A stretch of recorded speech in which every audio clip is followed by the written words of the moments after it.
स्वागत करती हूँ आप सभी का मेरे चैनल को एक लर्निंग विद ईज पे। आई होप आप सभी बहुत अच्छे होंगे। एंड जैसा कि आप जानते हैं कि जो बीपीएससी का एग्जाम है वो काफ़ी ज़्यादा नज़दीक है, समय बहुत कम है और सिलेबस बहुत ज़्यादा है। तो मैंने कोशिश की है कि आपको एनसीईआरटीज़ को मैं वन लाइनर सीरीज़ में कंप्लीट करा दूँ। सो ये जो वीडियोज़ हैं ये आपको एनसीईआरटी वन लाइनर सीरीज़ के ऊपर मिलेंगी, अभी से जो मिलेंगी।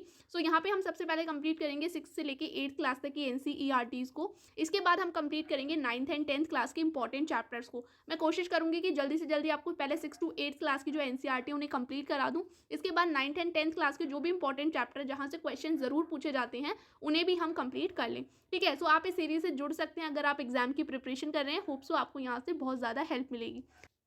स्टार्ट करते हैं आज की वीडियो को। तो सबसे पहला जो हमारा क्लास 6 का चैप्टर है वो है भोजन कहाँ से आता है। भोजन कहाँ से आता है में इंपॉर्टेंट ये है कि हम पौधे के किस भाग को खा रहे हैं, बस यही इस चैप्टर में इंपॉर्टेंट है। तो आपको ये जो मैंने चार्ट दिया है बस इसको लर्न कर लेना है। जैसे कि रूट्स, तो हम जड़ें कौन कौन सी खाते हैं, तो कैरेट, रेडिश, स्वीट पोटैटो।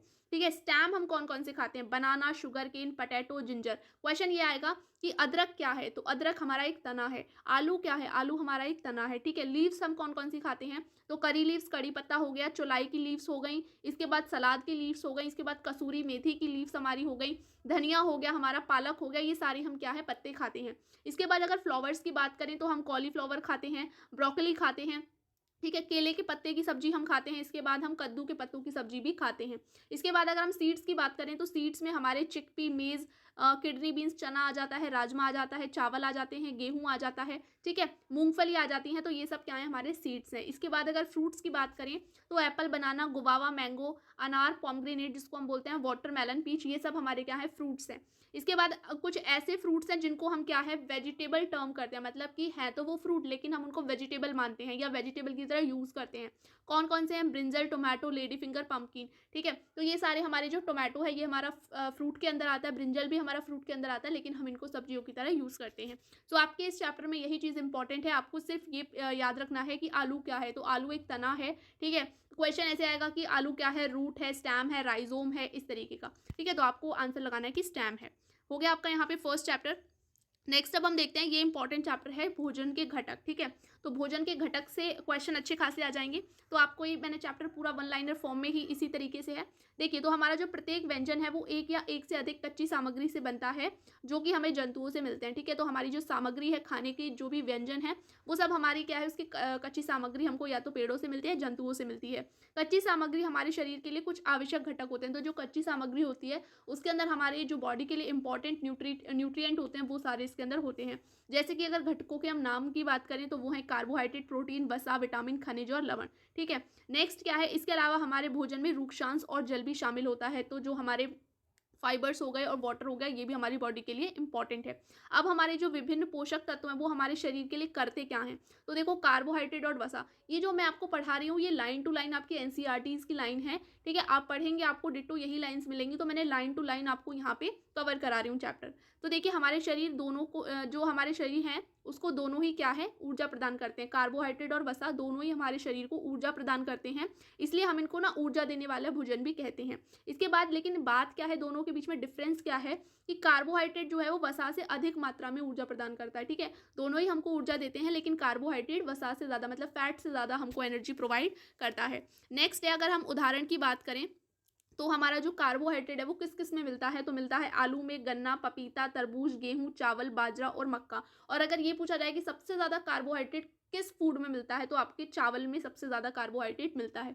वसा के स्रोत क्या क्या है, मछली, मांस, तिल, गिरी, मूंगफली, दूध, घी, मक्खन आदि। ठीक है, यहाँ पे मैंने लिखा भी है कि चावल में सबसे अधिक मात्रा में कार्बोहाइड्रेट पाया जाता है। अब हम देखते हैं प्रोटीन। तो प्रोटीन हमारे शरीर के लिए क्यों ज़रूरी है, तो प्रोटीन हमारे शरीर की वृद्धि तथा उसे स्वस्थ रखने के लिए ज़रूरी है। प्रोटीन युक्त भोजन को हम शरीर वर्धक भोजन भी कहते हैं। यहाँ पे जो पहला वाला था उसको हम ऊर्जा देने वाला भोजन कह रहे थे, लेकिन प्रोटीन को हम क्या बोलते हैं, शरीर वर्धक भोजन। अब इसके उदाहरण क्या क्या हैं, तो चना, मूंग, राजमा, मांस, मछली, दूध, मटर, सोयाबीन, तुअर दाल और ये अंडा होगा। ठीक है, यहाँ पे अंडा कर लीजिएगा, अंडा। ठीक है, तो ये सारे क्या है, हमारे प्रोटीन युक्त भोजन है। इसके बाद नेक्स्ट हम देख लेते हैं विटामिन। तो विटामिन क्या है, हमारे जो शरीर के अंदर जो रोग होते हैं उनसे लड़ने की हमको क्षमता प्रदान करता है। तो विटामिन हमारी आंख, अस्थियों और दांत व मसूड़ों को भी स्वस्थ रखने में मदद करता है। चलिए अब देख लेते हैं, जो विटामिन होते हैं वो हमारे कई प्रकार के होते हैं। कौन कौन से होते हैं, जैसे vitamin A, B, C, D, E और विटामिन के। ठीक है, तो अब हम देख लेते हैं कि क्या क्या चीज़ें ज़रूरी है हमारी विटामिन ए को लेने के लिए, विटामिन सी को लेने के लिए। तो देखिए जो विटामिन का समूह होता है उसको हम क्या बोलते हैं, विटामिन बी कॉम्प्लेक्स बोलते हैं। ठीक है, हमारे शरीर में सभी प्रकार की विटामिनों की अल्प मात्रा में आवश्यकता होती है, ज़्यादा मात्रा में नहीं, अल्प मात्रा में होती है। सबसे पहले देखते हैं विटामिन ए। तो विटामिन ए हमारी त्वचा और आंखों को स्वस्थ रखता है। मिलता है किस किस में, पपीता, गाजर, आम और दूध में। ठीक है, विटामिन सी हमें क्या है, रोगों से लड़ने में हमारी मदद करता है। उदाहरण है संतरा, अमरूद, मिर्च, नींबू, आंवला, टमाटर। नेक्स्ट है विटामिन डी। विटामिन डी हमारी अस्थियों और दांतों को कैल्शियम का उपयोग करने में शरीर की सहायता करता है। ठीक है, इसके उदाहरण है मछली, अंडे, दूध, मक्खन। और हमारा शरीर सूर्य के प्रकाश की उपस्थिति से भी विटामिन डी बनाता है। ठीक है, इसलिए क्या है, हम कहते हैं कि सनलाइट के अंदर हमको विटामिन डी मिलता है। नेक्स्ट है हमारे शरीर को खनिज लवणों की भी आवश्यकता अल्प मात्रा में होती है। शरीर के उचित विकास तथा अच्छे स्वास्थ्य के लिए प्रत्येक खनिज लवण आवश्यक है। अब खनिज लवण कौन कौन से हैं, आयोडीन, लोहा, कैल्शियम। ठीक है, आयोडीन किस किस में मिलता है, नमक में तो मिलता ही है, अदरक, पालक, मछली और नमक आप कह सकते हैं जो आप घर में यूज करते हैं। लोहा जैसे कि लोहा मतलब आयरन कहाँ किस किस में मिलता है, तो केला, गेहूं, चावल, दूध, मिर्च, इसमें हमारा क्या है, आयरन हमको मिलता है। इसके बाद नेक्स्ट है कैल्शियम। कैल्शियम हमारा पालक, सेब, दूध, इन सब में क्या है, हमारा कैल्शियम मिलता है। इसके बाद हमारे शरीर को आहारी रेशों तथा जल की भी आवश्यकता होती है। आहारी रेशे रूक्षांश के नाम से भी जाने जाते हैं। हमारे खाने की पूर्ति मुख्यतः पादप उत्पादों से होती है। हमारे खाने में जो इनकी पूर्ति है रेशों की या रुक्षांशों की, वो किससे होती है, मेनली प्लांट से ही होती है। ठीक है, रुक्षांश के मुख्य स्रोत क्या क्या है, दाल, साबुत खाद्यान्न। ठीक है, साबुत खाद्यान्न जो भी होता है, अनाज, आलू, ताजा फल, सब्जियां, इनसे हमें क्या है, रुक्षांश मिलते हैं। ये क्या है, यहाँ पे नुकसान नहीं होगा, यहाँ पे रूक्षांश होगा। ठीक है, ये रूक्षांश कर लीजिएगा, थोड़ी टाइपिंग यहाँ पे मिस्टेक हो गई है, मैं आपको जो पीडीएफ दूंगी वहां पे सही कर दूंगी। ठीक है, तो जो रूक्षांश होते हैं ये हमारे जो शरीर है उसको कोई भी पोषण प्रदान नहीं करते हैं। ये क्या करते हैं, हमारे जो भोजन है उसका एक बस आवश्यक अवयव है। ये क्या है, आयतन को बढ़ा देते हैं। ठीक है, और रूक्षांश बिना पचे हुए जो भोजन है उसको बाहर निकालने में भी सहायता करते हैं। मतलब हमारे बॉडी को ये कोई भी एक्स्ट्रा न्यूट्रिएंट नहीं देते हैं, बस ये क्या है, जो बिना पचा भोजन है उसको बाहर निकालने का काम करते हैं। नेक्स्ट, इस चैप्टर के अंदर कुछ परीक्षण विधि दी गई हुई है जहां से क्वेश्चन बन सकता है। इसमें आपसे ये पूछा जा सकता है कि हम क्या चीज़ मिलाएं जिससे कि हमें ये पता चलेगा कि इस फूड के अंदर स्टार्च है या नहीं है। तो इसके लिए आपको परीक्षण विधि अच्छे से पता होनी चाहिए। देखिए मंड के लिए, मतलब कि जो हमारे कार्बोहाइड्रेट रिच फूड होते हैं उनके अंदर स्टार्च की मात्रा ज़्यादा रहती है। तो अगर हमको कार्बोहाइड्रेट का चेक करना है तो हम स्टार्च के लिए चेक कर लेते हैं। अगर उस फूड के अंदर स्टार्च है मतलब क्या है, हमारा कार्बोहाइड्रेट रिच फूड है। ठीक है, तो स्टार्च के परीक्षण के लिए हम क्या करते हैं, सबसे पहले हम जो भी खाद्य पदार्थ है उसका एक छोटा सा टुकड़ा लेंगे, अल्प मात्रा मतलब, उसके अंदर हम तनु आयोडीन विलयन को मिलाएंगे। ठीक है, 2-3 बूंद मिलाएंगे तनु विलयन की, आयोडीन के विलयन की। इसके बाद अगर उसका रंग नीला या काला हो जाता है इसका मतलब है कि उसके अंदर स्टार्च प्रेजेंट है। ठीक है, नेक्स्ट है प्रोटीन। प्रोटीन के लिए हम क्या करते हैं कि हम क्या लेंगे, पहले तो पदार्थ लेंगे थोड़ी सी मात्रा में टेस्ट ट्यूब में। इसके बाद उसमें क्या है, 2 बूंद कॉपर सल्फेट डालेंगे और 10 बूंद कास्टिक सोडा डालेंगे। अगर हमारा जो वो विलयन है वो बैंगनी रंग का हो जाता है तो इसका मतलब है कि उसके अंदर हमारा प्रोटीन प्रेजेंट है। और फैट के लिए हम क्या करेंगे, फैट के लिए तो बहुत ईजी है, हम कोई भी अपना जो भी हमारा पदार्थ है खाने वाला उसे कागज में लपेट लेंगे और जैसे ही हम उस पर स्टेन देखते हैं कि वो तेल अगर उसके अंदर होगा या घी होगा तो वो अपना स्टेन छोड़ जाता है। तो इसका मतलब है कि हमारे फूड के अंदर वसा प्रेजेंट है। अब देखिए विटामिन व खनिज से की कमी से होने वाले रोग। तो यहाँ से क्वेश्चन आता है कि रोग कौन सी खनिज या कौन से विटामिन की कमी से कौन सा रोग होता है। तो इसके लिए आपको एक चार्ट याद कर लेना है यहाँ पे। जैसे कि देखिए विटामिन ए की कमी से हमारी क्या है, दृष्टिहीनता होती है, कमजोर दिखना, अंधेरा रात में ना दिखना, ये सब। विटामिन बी1 से बेरी रोग होता है जिसमें हमारी दुर्बल पेशियां हो जाती हैं, काम करने की ऊर्जा नहीं रहती। विटामिन सी से स्कर्वी होता है, मसूड़ों से खून आता है, घाव भरने में अधिक समय लगता है।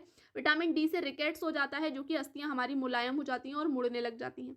कैल्शियम से हमारी जो अस्थि और दंताशय मतलब कि हमारे दांत टूटने लगते हैं, कमजोर हमारी हड्डियां हो जाती हैं। आयोडीन की कमी से घेंगा रोग हो जाता है जिसको हम गॉइटर बोलते हैं, जो गर्दन की ग्रंथि होती है वो फूल जाती है। इसके बाद लोह मतलब आयरन की कमी से हमारी अरक्तता मतलब कि क्या है, हीमोग्लोबिन की भी कमी हो जाती है। ठीक है, तो हमें कमजोरी होना महसूस हो जाती है। ठीक है, तो ये सारी आपके क्या थे इंपॉर्टेंट जो भी विटामिन और खनिज की कमी से होने वाले रोग हैं वो मैंने आपको क्लियर कर दिए हैं। नेक्स्ट हमारा चैप्टर है तंतु से वस्त्र तक, पार्ट 3। ठीक है, पार्ट 2 अभी तक हम कंप्लीट कर चुके हैं। पार्ट 3 में क्या है, तंतु से वस्त्र तक मतलब तंतु से हम वस्त्र कैसे बनाते हैं, मतलब फाइबर टू फैब्रिक चैप्टर है। देखिए तो जो हमारे पादप कुछ होते हैं हमारे पादप तंतु, मतलब कुछ तंतु हमको पेड़ों से मिलते हैं, कुछ जानवर से मिलते हैं। जो पेड़ों से मिलते हैं जैसे रुई हो गया, जूट हो गया, और जंतु से कौन कौन से मिलते हैं, सिल्क हो गया, वूल हो गया, ठीक है। सिल्क हमको कहाँ से मिलता है, सिल्क वॉर्म से मिलता है, जो कोकून होता है उसका, ठीक है, उससे हमको क्या है, सिल्क मिलता है। और वूल आप जानते हैं कि भेड़ों से मिलता है, बकरियों से मिलता है। और रूट और रुई और जो जूट है वो हमको कहाँ से मिलता है, तो पेड़ों से मिलता है, ठीक है। सबसे पहले हम देखते हैं रुई। तो यह रुई के पौधे फल से प्राप्त किया जाता है। रुई को क्या है, जो पौधे का फल है, ठीक है, जिसको हम कॉटन बॉल्स बोल रहे हैं, उनसे हमको रुई मिलती है। साधारणतः जो कपास के पौधे होते हैं वो काली मिट्टी के अंदर उगाए जाते हैं, जहाँ पे जो हमारी जलवायु है वो काफ़ी ज़्यादा गर्म होती है। इसके बाद क्या है, कपास ओटन एक विधि होती है जिसमें हम कपास के बीजों को अलग करते हैं। सबसे पहले हम पेड़ों से कपास को कैसे अलग करते हैं, हाथों से करते हैं। फिर उस कपास को बीजों से कैसे अलग करते हैं, तो कपास ओटन की विधि से करते हैं। जूट क्या है, तो देखिए जूट हमें पौधे के तने से प्राप्त होता है, ये आपको याद रखना है। जो हमारा रुई था वो हमें फल से प्राप्त हो रहा था, लेकिन जो जूट है वो तने से प्राप्त होता है। ये वर्षा ऋतु में उगाया जाता है, और जो इसकी कटाई है वो पुष्पन अवस्था में की जाती है, मतलब कि फ्लावरिंग स्टेज में इसकी हार्वेस्टिंग की जाती है। कटाई के बाद क्या है, कुछ दिन इसे पानी में डुबो कर रखा जाता है, जिससे क्या है, जो इसका तना है वो गल जाता है। और उसके बाद क्या है, हम जूट को अलग कर लेते हैं। जूट को हम पटसन भी बोलते हैं, ये आपको याद रखना है। और जो भारत में पटसन के मुख्य रूप से पटसन को कहाँ कहाँ उगाया जाता है, मतलब जूट को कहाँ कहाँ उगाया जाता है, तो पश्चिम बंगाल, बिहार और असम में मेनली से उगाया जाता है। अब कताई क्या होती है, तो कताई विधि है ये कुछ। तो कताई हमारी क्या है, रेशे से धागा बनाने की प्रक्रिया को हम कताई कहते हैं। कताई के लिए हम क्या है, तकली का भी प्रयोग करते हैं। यहाँ पे कताई कर लीजिएगा। तकली एक कह सकते हैं टूल की तरह है, जो कि हम क्या है, रेशे से धागे बनाने के लिए यूज़ करते हैं। इसके बाद यहाँ पे ये एक एनसीईआरटी में ये लाइन दी गई है कि हाथों से प्रचलित कताई के उपयोग होने वाली एक अन्य युक्ति क्या है, चरखा। जैसे गांधी जी जो हमारा चरखा यूज़ करते थे, वो भी हमारा क्या है, कताई के लिए प्रयोग किया जाने वाला एक टूल है। चरखे के उपयोग को राष्ट्रपिता महात्मा गांधी ने स्वतंत्र आंदोलन के एक पक्ष के रूप में लोकप्रियता प्रदान की थी। उन्होंने लोगों को हाथ कते धागों से बुने, यहाँ पे धागा कर लीजिएगा, वस्त्रों, खादी को पहनने तथा ब्रिटेन की मिलों में बने आयातित कपड़ों का बहिष्कार करने के लिए प्रोत्साहित किया था।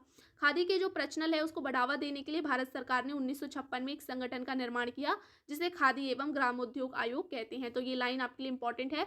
सबसे पहले चरखा को हम कताई के लिए यूज़ करते हैं। ये स्टार्ट किसने किया था, तो राष्ट्रपिता महात्मा गांधी ने किया था। और भारत सरकार ने 1956 में एक संगठन का भी निर्माण किया, जिसका नाम क्या है, खादी एवं ग्रामोद्योग आयोग, ठीक है। अब जो धागे से वस्त्र बनाने की जो प्रक्रिया है, हमने धागा बना लिया, ठीक है। धागे से अब जो वस्त्र बनेगा, मतलब हमारा जो फैब्रिक बनेगा, वो कैसे बनेगा, तो वो दो विधियों से बनता है, जो कि है बुनाई और बंधाई। बुनाई हो गया हमारा वीविंग, जो हम स्वेटर बुनते हैं। बंधाई हो गया, बंधाई को हम बोलते हैं निटिंग, मतलब कि जैसे आपने वो कपड़े देखे होंगे जो एक धागे से पूरे बनाए जाते हैं, जैसे कि सॉक्स आप ले सकते हैं। सॉक्स का अगर हम एक धागा खींच देते हैं तो पूरा सॉक्स खराब होता चलता है, मतलब वो एक धागे से की गई होती है, उसे हम बोलते हैं बंधाई। और बुनाई आप जानते हैं कि स्वेटर जैसे हम बुनते हैं उसे हम बोलते हैं बंधाई। तो होप आपको यहाँ से पूरा चैप्टर क्लियर हो गया, यही था पूरे चैप्टर के अंदर। नेक्स्ट फोर्थ जो चैप्टर है वो हम नहीं ले रहे हैं। क्यों नहीं ले रहे हैं, क्योंकि फोर्थ जो चैप्टर है उसके अंदर कुछ भी नहीं है ऐसा इंपॉर्टेंट नहीं है वो इतना चैप्टर। उसमें सिर्फ इतना बताया गया है कि वस्तुओं को हम कैसे अलग अलग करते हैं, जैसे कि वस्तुओं के बीच में हम डिफरेंस कैसे करते हैं। तो डिफरेंस हम 2-4 पॉइंट पे उसने बता रखा है। जैसे हार्डनेस देख लेते हैं, तो जो हमारे मेटल्स होते हैं वो हमारे थोड़े हार्ड होते हैं, और हमारे जो जैसे कि हमारे नॉन मेटल्स होते हैं वो सॉफ्ट होते हैं। तो हम जब आगे की क्लासेस करेंगे वहाँ पे वो चैप्टर हम और अच्छे से क्लियर कर लेंगे, क्योंकि वहाँ पे इतना कुछ दिया नहीं गया था, तो मैंने वो चैप्टर नहीं लिया है। नेक्स्ट अब जो आएगा हमारा 8th क्लास में मेटल एंड नॉन मेटल आएगा, तो वहाँ से हमें वो चैप्टर और अच्छे से क्लियर हो जाएगा ब्रॉड लेवल पे, ठीक है। तो उसमें ऐसा कुछ दिया नहीं गया था, तो मैंने वो चैप्टर नहीं लिया। नेक्स्ट चैप्टर है हमारा पदार्थों का पृथक्करण की विधियाँ। तो ये विधियाँ क्या क्या है ये आपको जान लेनी है। सबसे पहले हस्तचयन विधि। हस्तचयन विधि में क्या, जैसे कि हम इस विधि का प्रयोग क्या है, गेहूं, चावल तथा दालों में से कुछ बड़े मिट्टी के कणों को या पत्थर या भूसे को पृथक करने के लिए करते हैं, ठीक है, जैसे हम हाथों से करते हैं। नेक्स्ट है थ्रैशिंग। थ्रैशिंग हम क्या करते हैं, सूखे पौधों की डंडियों को अन्य कणों अथवा अनाज को पृथक करने के प्रकार में थ्रैशिंग करते हैं। इस विधि में डंडियों को पीट कर अन्य कणों को पृथक किया जाता है। जैसे कि आप जानते हैं हम पटक पटक कर जब हम गेहूं निकालते हैं, ठीक है, तो उस विधि को हम क्या कहते हैं, थ्रेशिंग कहते हैं, जो कि अब मशीन से भी होने लगी है। नेक्स्ट है निष्पंदन। निष्पंदन है, इस विधि का प्रयोग हल्के भूसे को भारी अन्य कणों से पृथक करने के लिए किया जाता है, ठीक है।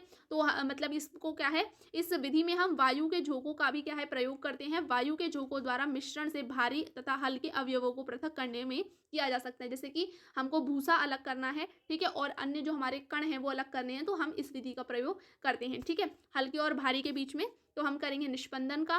पीट-पीट कर जब हम अलग कर रहे हैं तो वो हमारी थ्रैशिंग होगी और हाथों से हम हस्तचयन करते हैं। नेक्स्ट है चालन विधि। चालन विधि क्या है? चालन द्वारा पत्थर, डंडियाँ तथा भूसा जो निष्पंदन तथा थ्रेशिंग के बाद गेहूँ में रह जाते हैं उसको दूर करने के लिए किया जाता है। जब हमने थ्रैशिंग भी कर ली, ठीक है, हमने निष्पंदन भी कर लिया, उसके बाद भी जो हमारी अशुद्धियाँ रह जाती हैं उसको हम क्या है चालन विधि द्वारा अलग करते हैं। जैसे कि आटे के छोटे कण चलने के छिद्रों द्वारा निकल जाते हैं जबकि बड़ी अशुद्धियाँ चलनी में रह जाती हैं, ठीक है। अवसादन क्या है? अवसादन है मिश्रण में जल मिलाने पर भारी वस्तुएं नीचे तले में बैठ जाने के प्रक्रम को अवसादन कहते हैं। जब हमने पानी के अंदर मानिए मिट्टी मिलाया, रेत मिलाया और रेत जो नीचे बैठ जाता है और ऊपर पानी हो जाता है, तो ये विधि हमारी क्या होती है? अवसादन होती है, ठीक है। हमारी जो अशुद्धि थी वो नीचे बैठ जाना, ठीक है। इसके बाद निस्तारण क्या होता है? जो अवसादित मिश्रण है उसको बिना हिले जल को मिट्टी सहित उड़ेलने की क्रिया को निस्तारण कहते हैं।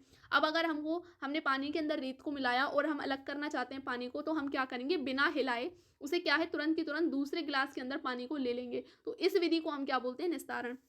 इसी तरीके से इस उदाहरण के अंदर जैसे रेत और जल के मिश्रण को हम अलग कर सकते हैं, तेल तथा जल के मिश्रण को जो एक दूसरे में अपने आप में मिलती नहीं है, ठीक है। जैसे पानी और तेल हो गया, तो पानी और तेल अपने आप में मिलता नहीं है, अलग अलग हो जाता है, तो फिर हम क्या है पानी को अलग कर सकते हैं, ठीक है। इसके बाद नेक्स्ट है जो हमारा पानी और तेल का मिश्रण होगा उसमें जो ऊपर रहेगा ना उसको हम क्या है अलग एक दूसरे ग्लास में निकाल सकते हैं और इस तरीके से अलग कर सकते हैं। नेक्स्ट है निष्पादन। निष्पादन का मतलब होता है फिल्टर करना। फिल्टर करने में जैसे हम चाय छानते हैं, ठीक है, तो जो चाय की पत्ती है वो छलनी में रह जाती है और चाय हमारी छन जाती है। इस प्रक्रम को हम क्या कहते हैं? निष्पादन कहते हैं। उदाहरण पनीर बनाना भी है, चाय बनाना भी है। चाय में हमारी चाय पत्ती अलग हो जाती है। पनीर बनाने में जब हम नींबू डालते हैं तो हमारा जो पनीर के क्या है हमारे गोले बन जाते हैं और हम क्या है छलनी की सहायता से जो पानी है उसे अलग कर लेते हैं और पनीर को अलग कर लेते हैं। ये भी हमारा क्या है? निष्पादन का उदाहरण है। इसके बाद है वाष्पन। तो वाष्पन में आप जानते हैं कि जो जल को उसके वस्तु में सॉरी यहाँ पे वाष्प होगा, ठीक है। जल को उसके वाष्प में परिवर्तन करने की प्रक्रिया को हम क्या कहते हैं? वाष्पन कहते हैं। क्या कहते हैं? वाष्पन कहते हैं। इसमें क्या है कि जैसे हमको समुद्र के अंदर पानी और नमक को अलग करना होता है तो क्या करते हैं हम कि इवेपोरेशन की हेल्प से क्या है पानी उड़ जाता है और हमारा जो नमक है वो रह जाता है। तो इस तरीके से क्या है पानी से नमक अलग हो जाता है वाष्पन की प्रक्रिया से। तो ये हमारे अभी तक के जो 5 चैप्टर थे ये हमने कर लिए हैं, ठीक है। इसके बाद नेक्स्ट वीडियो में हम करेंगे नेक्स्ट चैप्टर्स को। टोटल हमारी बुक में 16 चैप्टर्स हैं तो आपके एटलीस्ट 3 पार्ट्स में कंप्लीट हो जाएंगे, ठीक है। तो आप अब इसकी जो पीडीएफ है वो आप मेरे टेलीग्राम चैनल से ले लेना, वहाँ से एक और बार पढ़ लेना तो बिल्कुल क्लियर हो जाएगा। लाइन टू लाइन हम कंप्लीट करते हुए चल रहे हैं एनसीईआरटी को और इससे क्या है हम जल्दी से कंप्लीट भी कर लेंगे। आपको क्या है बुक्स नहीं पढ़नी पड़ेंगी जिसमें आपको टाइम लग सकता है, ठीक है। एंड होप सो आपको ये वीडियो अच्छा लगा होगा, समझ आया होगा और इसी तरह की वीडियोज़ के लिए आप मेरे चैनल को लाइक शेयर एंड सब्सक्राइब भी कर सकते हैं। फिर मिलते हैं एक नई वीडियो के साथ, जब तक के लिए थैंक्स।